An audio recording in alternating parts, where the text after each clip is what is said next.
Olá, sejam bem-vindos a mais episódio do Gabinete de Crise, um podcast do Politank, um think tank de política nacional e internacional. Pois é, já há algum tempo que eu não começava assim um episódio, é verdade, mas há sempre aquele icónico de olá, caros ouvintes, sejam bem-vindos a mais um episódio aqui do vosso podcast Conversa.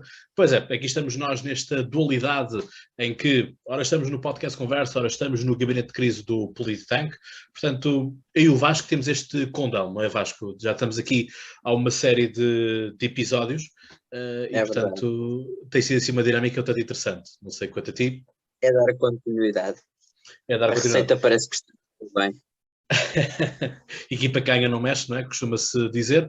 E, portanto, este pode ser o último episódio da série ou o penúltimo. Isto porque ainda estamos com uma indefinição em relação ao livre, se vamos ainda gravar com eles ou não. Há vontade do lado do livre, também, obviamente, há vontade da nossa parte. Aqui é mesmo uma questão de agendas. Portanto, é isso. Portanto, ficam já de sobreaviso de que este pode ser o último ou o penúltimo. E, portanto, hoje, sendo o último ou o penúltimo episódio, temos nada mais ou menos que Bruno Fialho, presidente do ADN. Bruno, bem-vindo. Boa noite, Cláudio. Tudo bem? Boa noite, Vasco. Portanto, Bruno, que já cá esteve no podcast Conversa quando foram as presenciais, te apresentaste a tua candidatura que acabaste depois por retirar, e o ADN, o antigo PDR, esteve também na cimeira do Politank, na pessoa do Tiago Laranjo, que esteve justamente no último painel, o do Estado da República. Vamos dar então início a estas perguntas que colocamos a todas. Já adivinho mais ou menos qual é que será a resposta do Bruno por aquilo que foram as declarações no debate dos partidos sem assento parlamentar na RTP3, que é a vacinação da Covid-19, ou contra a Covid-19, deve ser obrigatória ou não? Bem, Cláudio, primeiro temos que esclarecer todos os ouvintes que não estamos a falar de uma vacina. Tecnicamente, podem ir consultar o site do Ministério da Saúde e da DGS. Para ser vacina, tinha que imunizar a população, entre outros fatores a mais. E esta inoculação não é uma vacina, porque não imuniza, não traz as garantias que as outras vacinas trazem, portanto é uma inoculação. Isto é o primeiro esclarecimento que se deve fazer. Segundo, como é evidente, é absurdo queremos colocar uma vacinação obrigatória de uma coisa que não é uma vacina. E mesmo que fosse vacina, dificilmente alguém poderia concordar com uma obrigatoriedade dessas. É a mesma coisa quase regressarmos 500 anos atrás e empalarmos pessoas que não tinham a mesma posição que nós, etc. Há que haver aqui ponderação, bom senso e, mais uma vez, não colocarem portugueses contra portugueses, que é o que tem sido feito. Vasco?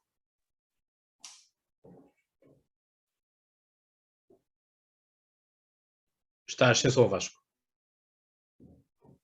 Portanto, pronto, já percebemos aqui a posição do Bruno relativamente à questão da vacinação. Eu ia para a questão para passar agora para uma questão da economia e perguntar ao Bruno ao que é que ele atribui, quais são as razões que ele atribui para a estagnação económica do país nos últimos 20 anos e quais é que são as razões que atribui para esta falta de crescimento económico ou pelo menos para o crescimento económico anémico que temos tido nos últimos anos. Essa pergunta é muito fácil de responder. São as forças partidárias que se tentam manter no poder, criando um coletivismo que vai votar em todas as eleições para mantê-los no poder. Ou seja, nós temos milhões de pessoas que gravitam à volta dos partidos políticos, das câmaras municipais, dos próprios governos que sucedem na Assembleia da República e que são um nicho, chamemos de mercado desses partidos políticos, que garantem 2 a 3 milhões de votos em todas as eleições, sendo que o resto é abstenção, porque não se revê nos partidos políticos. E como os partidos políticos estão a governar para a sua clientela, têm que a manter feliz. E por isso, o que é prejudicado é o país. Os partidos políticos têm que governar para as pessoas. para o povo e para o país. Não é para os seus militantes, nem é para os seus apoiantes, nem para aquelas pessoas que vão colocar a cruzinha no boletim de voto. O mais importante é o país. E, portanto, a partir daí, como é evidente, cada partido, com os seus assessores, com os seus colaboradores nas câmaras municipais, com o tipo de muito funcionalismo público que temos, que gravita também à volta do compadrio e dos familiares. Isto aqui coloca um peso enorme nos impostos em Portugal que condiciona a possibilidade do privado, do pequeno e médio empresário poderem fazer uma recuperação da economia, que é onde devemos apostar. E depois acaba-se com a classe média. Porquê? Sendo a classe média o motor de qualquer economia, sufocando-a com impostos, nós acabamos também por matar a economia. E, portanto, ou acabamos com todos os partidos políticos e passamos para uma democracia diferente, que eu não concordo, como é evidente, ou então, o que eu concordo é mudamos os atores dos partidos políticos que apenas subiram das jotinhas para o poder e que não estão habituados sequer a governar a sua própria casa, quanto mais um país. E pelo que eu percebo, portanto, para ir buscar portanto, o dinheiro de receitas, creio que, já que falou na classe média... Eu não ouvi tudo, Vasco, por favor. Estava a perguntar, já que falou nos impostos, na classe média, portanto, pelo que eu percebi, passava também por uma redução de impostos, é isso? Para além de haver a redução de impostos tem que existir, porque é a carga fiscal que sufoca todo o pequeno e médio empresário, todo o trabalhador acima dos 1.000 euros, que ofere 1.000 euros acima. Mas o problema é a má gestão dos dinheiros públicos. O maior problema. E é isto que eu estava a referir. Que é, existe uma má gestão dos dinheiros públicos, os governos e partidos políticos apenas governam para o seu próprio interesse e, portanto, onde é que eles depois têm que ir buscar dinheiro? É os impostos. Porquê? Porque eles não produzem, não criam também condições suficientes para que as empresas possam contratar, possam progredir, possam se manter até no nosso país. E, portanto, eles, como têm que garantir, e vou falar em bom português, o tacho deles, acabam por prejudicar a todos nós. Uhum. Portanto, a questão da estagnação económica e social deve-se basicamente à corrupção e taxas.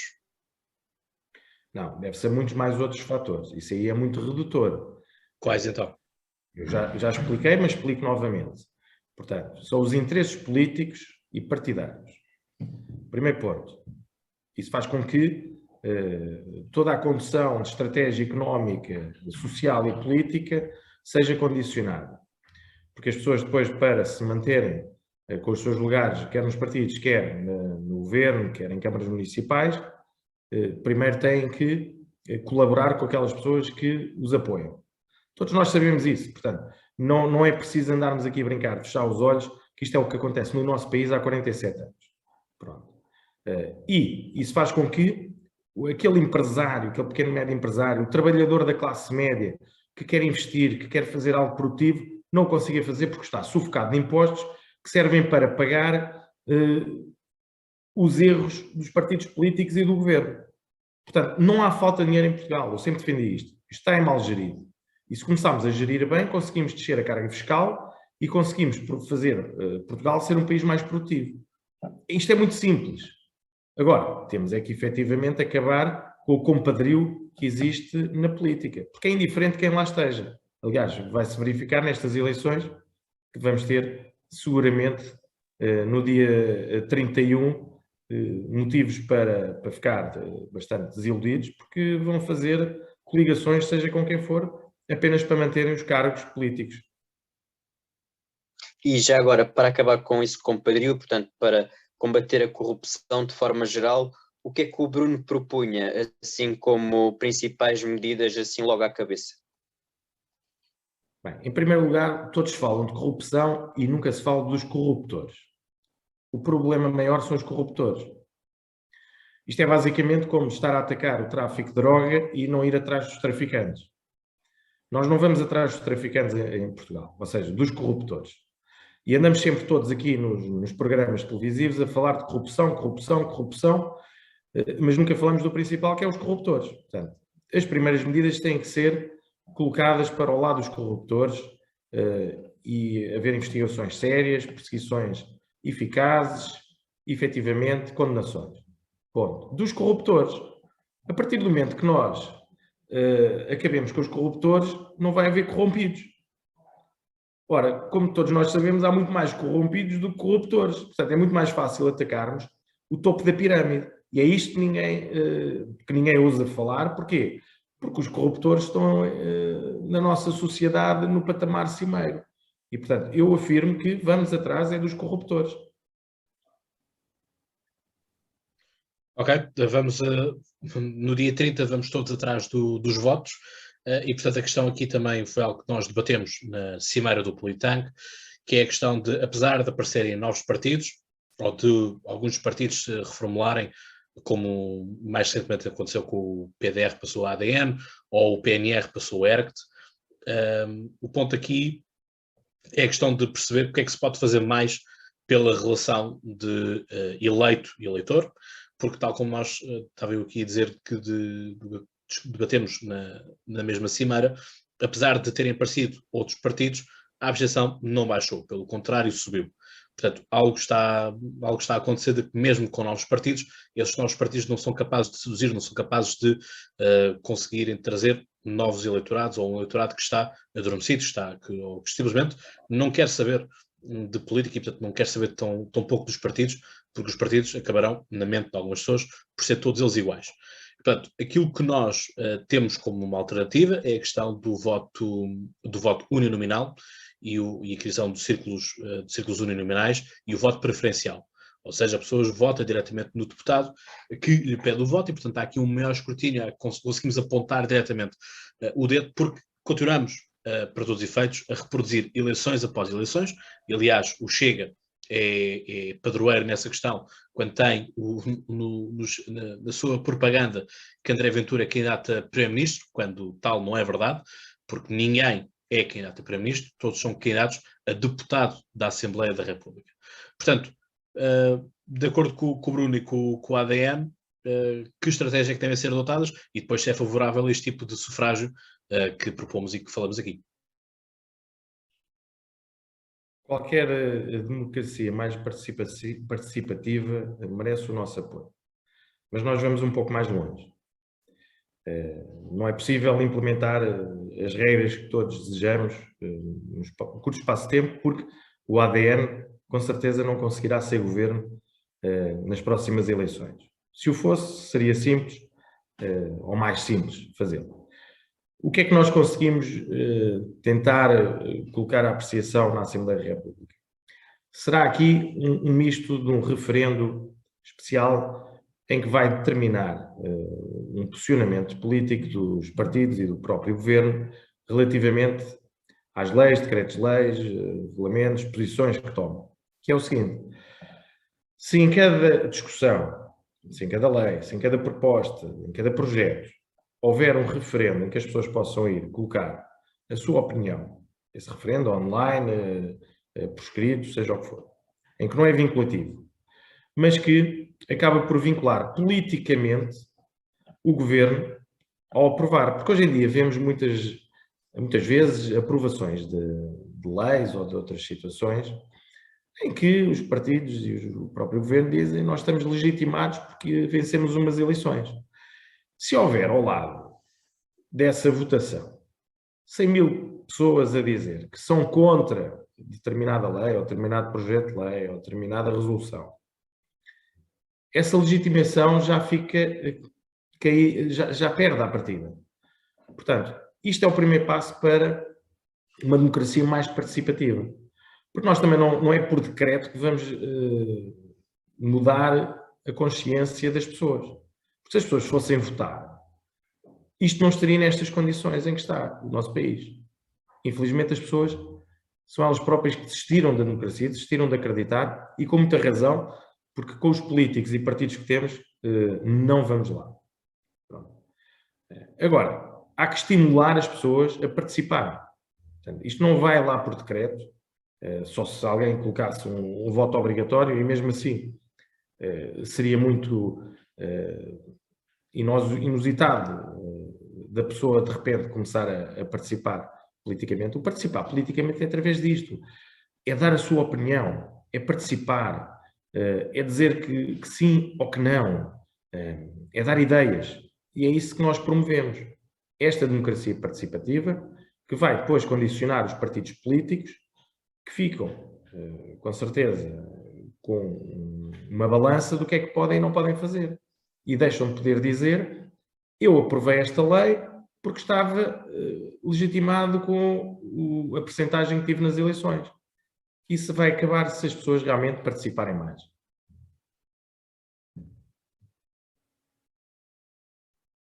Portanto, é isso, é fazer procurar uns estímulos e procurar aqui uma democracia mais direta através dos referendos, um pouco à semelhança daquilo que faz a Suíça, por exemplo. Exatamente. Só que nós temos que estimular as pessoas, não é decretar que as pessoas agora têm que participar. Temos que estimular, temos que ensinar nas escolas, temos que estimular as nossas crianças para uma vida política ativa, não através do que é o comum hoje em dia, que é entras para uma jotinha e tens um emprego assegurado. Não. É estimular que tem espírito crítico, que vai fazer algo pelo seu país, que se participar as coisas podem mudar, e dar as ferramentas, principalmente dar as ferramentas às pessoas. Porque dizer apenas que vamos decretar uma democracia participativa, isso representa zero. Porque continuarão a ir votar os mesmos de sempre. E continuarão a existir no poder os mesmos de sempre. Nós temos é que dar ferramentas às pessoas para elas poderem utilizar. E também temos que explicar como é que essas ferramentas podem ser usadas. Só estimulando as pessoas a serem mais interventivas e participativas é que vamos mudar toda esta situação. Conjuntamente é evidente. Mas aí, se me permite, por exemplo, aqui nas legislaturas passadas, nós não tínhamos o Chega na iniciativa liberal e também supostamente eram partidos que tinham esse tipo de pensamento no sentido de que, através da participação, através da conquista do eleitor, que iriam chegar à Assembleia da República. A minha questão aqui é, no fundo, o que é que esses partidos tiveram que o ADN e outros partidos que não conseguem entrar na Assembleia, mas neste caso, como estou a falar aqui concretamente consigo, pelos outros não poderá falar, com certeza, mas pela parte do ADN, o que é que falta? O que é que falta que é a comunicação social, é a atenção mediática? Que fatores é que vê aí que poderiam dar uma maior visibilidade? É a comunicação social que faz um muro aos pequenos partidos, não é só a ADN, é todos os pequenos partidos, e não transmite as nossas posições. Depois, basicamente, deve ser cerca de $500 milhão de euros, que são o que esses partidos gastaram nas anteriores eleições para elegerem deputados. Como é evidente, com dinheiro, os partidos chegam muito mais longe porque pagam o seu espaço na comunicação social, conseguem comprar mais espaços fora da comunicação social. Agora, se a comunicação social fizesse o seu trabalho isento, estaríamos todos em pé de igualdade e não necessitaríamos gastar dinheiro, ou mesmo esses partidos não teriam necessitado de gastar dinheiro. E não estou a criticar eles terem feito. Eles fizeram, primeiro porque tinham, e segundo porque também foram nesses momentos vítimas do tal muro da comunicação social.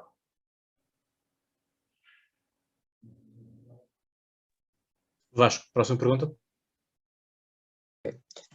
Relativamente ao Serviço Nacional de Saúde e à forma como, portanto, o ADN vê a questão da saúde, O que é facto é que nós temos tido uma sobrecarga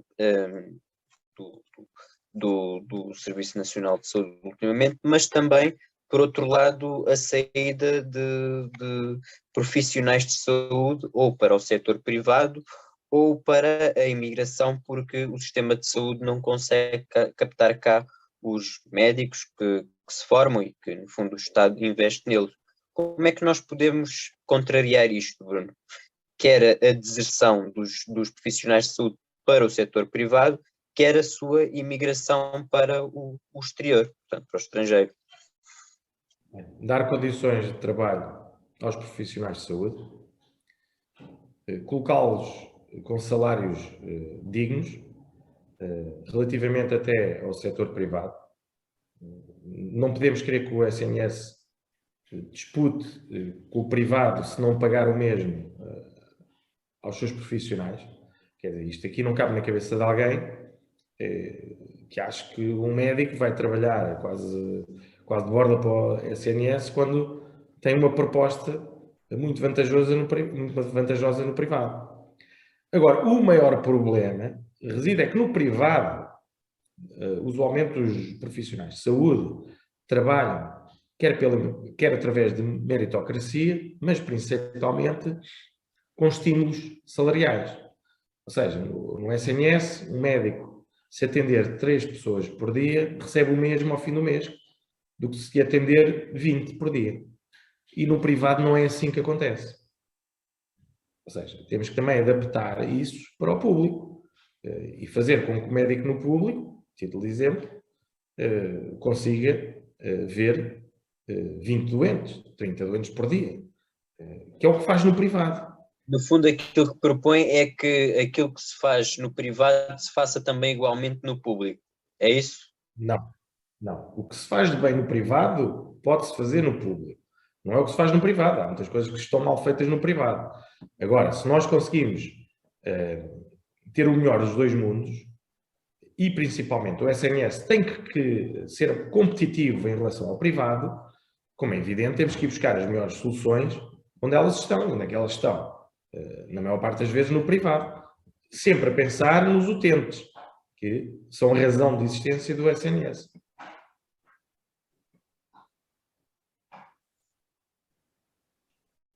Mas a questão aqui é, ficamos então com um sistema misto?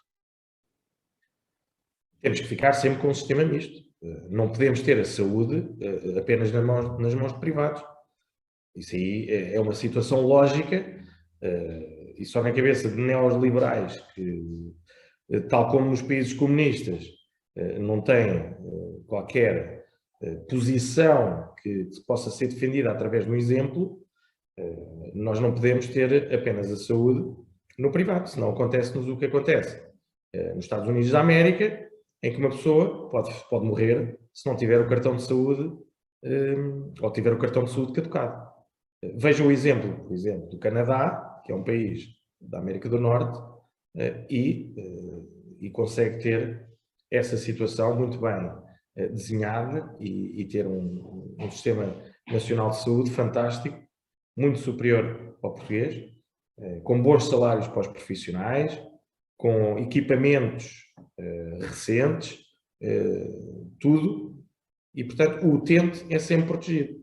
Nós não podemos querer dar tudo aos privados e não tentar fazer o melhor com o público. Temos que ter aqui consciência que é bom existirem privados, mas o SNS tem que sempre estar nas mãos do público. Portanto, o Estado a tutelar, basicamente é isso, não é? Basicamente é isso. Salvaguardando, portanto, aqui a posição do utente, para que nunca seja lesado em nome de outros valores, de outros negócios. Sempre a posição do utente é a razão de existência do SNS. Bruno, já falámos aqui um pouco disto, mas é sempre importante nós temos aqui em linha de conta, até porque também temos basicamente aqui duas visões PS-PSD, que é, por um lado, aumentar o salário mínimo, por outro, as coisas não permitem, a economia não permite tanto isto. Já tivemos aqui alguns partidos a dizer que não basta apenas aumentar o salário mínimo, é preciso aumentar o salário mínimo e baixar a tributação. E, por outro lado, também já tivemos posições de basta basicamente só baixar a tributação, que o salário pode-se manter como está, porque baixa a tributação, o salário, vamos chamar líquido, sobe logo automaticamente. Portanto, qual é a posição aqui do ADN em relação de como é que deve ser lidada esta questão dos impostos aqui, todos eles, IRS, IRC, etc. E também se pomos dinheiro em cima da mesa e, portanto, vamos aumentar o salário mínimo nacional. Bem, primeiro temos que esclarecer as pessoas de que a carga fiscal é elevadíssima. E ao termos esta carga fiscal no nosso país, unicamente estamos a dar dinheiro aos governos e às câmaras municipais para alimentarem o polvo que existe à volta deles. O dinheiro tem que estar a circular na economia. E só se consegue fazer isso havendo liquidez salarial para que as pessoas gastem, comprem, financiem, etc. Partindo deste pressuposto, para além de aliviar a carga fiscal nos salários, a conversa do salário mínimo tem que ser imediatamente abandonada. O salário mínimo representa mesmo isso, é mínimo. Quase ninguém consegue sobreviver com um salário mínimo. E repudiamos, estamos sempre a falar no salário mínimo, que é a conversa que todos os partidos querem para colocar mais de metade da população a ganhar o salário mínimo. O salário mínimo deve ser apenas um indicador mínimo para serviços temporários. Não pode servir como batuta para um emprego regular, em que a pessoa trabalha das 9 às 6 da tarde e depois não consegue sobreviver com os atuais 705 euros por mês.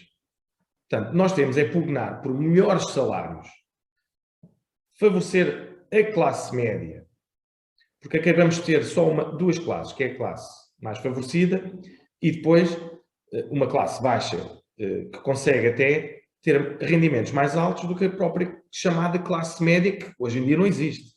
Porquê? Porque a classe média é obrigada a suportar, através dos impostos, tudo o que existe em Portugal. Porque as classes mais favorecidas pagam poucos impostos. E quando eu falo classe média, não é uma classe média dos 2 aos 3 mil euros. É mais abrangente. E quando eu faço classe favorecida, são aquelas pessoas que ganham milhões e, através de manobras contabilísticas, conseguem fugir aos impostos. Portanto, isto existe um pequeno número de pessoas que acaba por pagar tudo. E é isso que tem que acabar. Porquê? Se nós introduzirmos dinheiro na economia, o Estado não vai estar com tanto poder para nos governar, vamos ter mais empresas privadas, vamos ter mais pequenos e médios empresários, que é o que Portugal necessita, empreendedorismo, vamos ter dinheiro a circular na economia, vamos ter, a título de exemplo, nós somos o único país da Europa e dos países chamados civilizados, que quando verificamos que é uma falácia. Bruno, peço desculpa, houve aqui um corte. Pedi-te que recomeçasses na parte de Portugal é um dos poucos países civilizados. Portugal é um dos poucos países chamados civilizados, ou do mundo civilizado, ou do primeiro mundo, que eu considero que não estamos no primeiro mundo, que o estado em que vivemos não é primeiro mundista, mas em que, isto fazendo aqui uma imagem muito redutora do que é a economia, quando aparecem os saldos, nós vemos que é uma falácia. É uma falácia porquê? Porque como as pessoas não têm dinheiro durante todo o ano de comprar roupa e outras coisas, guardam-se para os saldos. Os saldos acabam não... Deveria ser o escoar os produtos finais. Não fazem esse escoamento e depois não é possível às fábricas, não é possível até à própria matéria-prima renovar-se. E isto aqui não entra dinheiro na economia. O nosso problema reside em que não conseguimos fazer com que haja liquidez na nossa economia. Isso faz com que as pessoas, os restaurantes, os empresários, o próprio assalariado, o empregado, acabe por ter um ordenado mais reduzido e as empresas não consigam faturar aquilo que podiam. Como é evidente, se nos colocarmos sempre na conversa do salário mínimo, não vamos passar do salário mínimo e as pessoas que ganham hoje em dia 2.000, 1.500, 1.200 euros vão ver reduzidos os seus salários. Portanto, nós temos é que apostar numa reestruturação da economia, deixar de falar do salário mínimo, que só pode ser isso, mínimo, e tentar estimular a economia de forma a que os salários subam bastante, com uma carga fiscal mais reduzida. Mas, por exemplo, a solução passa por uma flat tax ou por continuar esta questão dos escalões progressivos?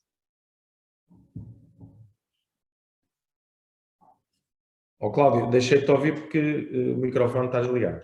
Estava a dizer que, mas mantemos esta parte da flat tax, ou se vamos pelo caminho ou se vamos por este novo caminho da flat tax, que alguns querem trazer para Portugal, ou se mantemos os escalões progressivos e alguns até querem aumentar mais escalões, desdobrar ainda mais. Enfim, a flat tax não é possível de colocar no nosso país e está economicamente provado essa posição para Portugal. E porquê? Porque o nosso salário médio é quase igual ao mínimo. Portanto, não faz sentido. Nós temos é que adaptar a economia para conseguir, como eu já disse, isto é muito simples, não é preciso ser professor de economia. Eu pretendo transmitir. Nós temos que colocar mais dinheiro disponível nas mãos das pessoas. Só se consegue fazer isso e da redução da carga fiscal. Independentemente de como é feita essa redução, seja através da redução dos impostos diretos, IRC, ou através de aumentar os escalões próprios do IRS. É indiferente a forma como é que vamos chegar a esse objetivo. A questão é que tem que haver mais dinheiro a circular na economia e tem que haver salários mais altos. Para quê? Também para as pessoas serem mais produtivas. Ninguém que ganhe o salário mínimo, com certeza absoluta, acorda às 6 da manhã, com certeza não terá um carro próprio para ter, vai ter que utilizar os transportes públicos, irá morar longe do seu local de trabalho e com certeza não vai ter a mesma produtividade que alguém que no Luxemburgo ganha um salário médio de 4.000 euros no mesmo tipo de trabalho. Portanto, nós temos que deixar de ser os pobres da Europa. Nós temos que ter uma mentalidade ganhadora, uma mentalidade com uma economia produtiva, temos que deixar de ser políticos, deixar e começar a falar para os portugueses. Vocês têm que ganhar melhor, têm que ser mais produtivos e temos que proteger-vos de quem, essencialmente, quer manter o seu cargo político. Apenas isso. Portanto, vamos então à pergunta da União Europeia, Vasco. Portanto, basicamente é relativamente à questão da soberania de Portugal relativamente à União Europeia. O que é que o Bruno e o ADN acham? Que devemos ter uma União Europeia mais federalista ou uma maior independência, no sentido de uma União Europeia das Nações, digamos assim? Bem, primeiro que tudo, a União Europeia, como nós conhecemos, está completamente diferente daquilo que foi o nosso objetivo, que era uma Europa de solidariedade. E temos que mudar esse paradigma. Não podemos ter uma Europa dividida a dois tempos. Uma Europa para os ricos e uma Europa para os países como Portugal. Esse é o principal problema, é a principal questão que temos que refletir e pensar no que fazer no futuro. Portanto, nós somos europeístas, como é evidente. É impossível hoje, para contrariar este mundo globalista onde nos inserimos, conseguirmos pensar que sozinhos vamos conseguir vencer o mundo, mas temos que assegurar a nossa soberania, acima de tudo. Não podemos admitir interferências, principalmente na nossa Constituição, de questões vindas da Europa e, portanto, esta é a posição do ADN. A nossa soberania tem que estar assegurada. Ponto final. E depois, pugnar por uma maior solidariedade entre os países da União Europeia. Ok. Muito bem. Bom, por questões de agenda do Bruno, não nos é possível fazermos a habitual hora que fazemos com todos os partidos. Portanto, o podcast Conversa e o Politank escusam-se dessa responsabilidade. Agradecer na mesma ao Bruno por ter aqui marcado presença. E, portanto, obviamente que despeço-me com aquela amizade de sempre, e se estás então no gabinete de crise, já sabes, até lá, pensa muito e boas crises, e se estás no podcast Conversa, já sabes então, até lá tem boas conversas, e já agora, dia 30 de janeiro, vota. Um abraço.